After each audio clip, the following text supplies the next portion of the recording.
ওদের উপর নির্ভর করি না। কে একটা বেয়াদব আছে বিএনপির, তার বউর শাড়ি পরা ছিল।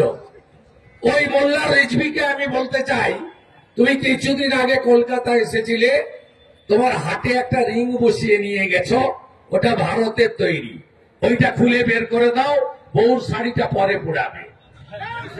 এরা আমাদের উপর নির্ভর করে। আপনারা অপেক্ষা করুন। আমি একজন ভারতীয় হিসেবে, একজন নাগরিক হিসেবে আমার স্থির বিশ্বাস, 71 সালে 1.5 বছর ধরে অত্যাচার হয়েছে, হিন্দু মহিলাদেরকে ধর্ষণ করা হয়েছে, 30 লক্ষ শহীদ হয়েছিল পাকিস্তানের হাত থেকে বাংলাদেশকে উদ্ধার করার জন্য। তার অধিকাংশই ছিল বাঙালি হিন্দু। 30,000 ভারতীয় সেনা শহীদ হয়েছে, আমাদের হাজার হাজার বিএসএফ এর জওয়ান শহীদ হয়েছে, তারপরে বাংলাদেশ তৈরি হয়েছে। আমি বলি, পিপিলিকার পাখা বাজায় মরিবার তরে। বাংলাদেশের এই মোল্লাগুলো, মৌলবীগুলো, এই র্যাডিক্যাল উগ্রবাদীগুলো, এদেরও পাকিস্তানের রাজাকারের যে হালত হয়েছিল সেই হালত হতে চলেছে। অপেক্ষা করুন।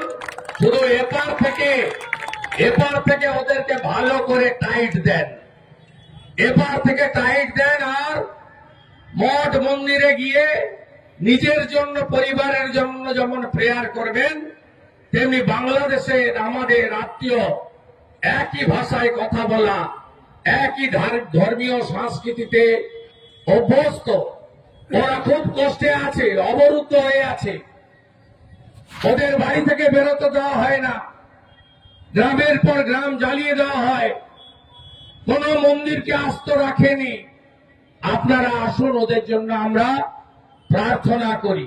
আমার বিশ্বাস, ভারত পৃথিবীর অন্যতম শক্তিশালী দেশ, এবং আমাদের বিশ্বাস, হিন্দুত্বের জয়গান গেয়ে আমেরিকায় যিনি রাষ্ট্রপতি ভোটে জিতেছেন, সব হিন্দুরা যাকে ভোট দিয়েছেন নির্বাচনে, সেই ডোনাল্ড ট্রাম্প এবং ভারত সহ মানবতাবাদী দেশগুলি ঐক্যবদ্ধ হয়ে এই মৌলবাদ, জঙ্গিবাদ, এই র্যাডিক্যাল ফোর্সের বিরুদ্ধে কঠিন এবং কঠোরতম ব্যবস্থা নেবে।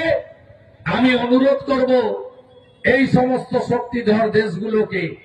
71 সালে 93,000 রাজাকার ধরা পড়েছিল ভারতীয় আর্মির হাতে।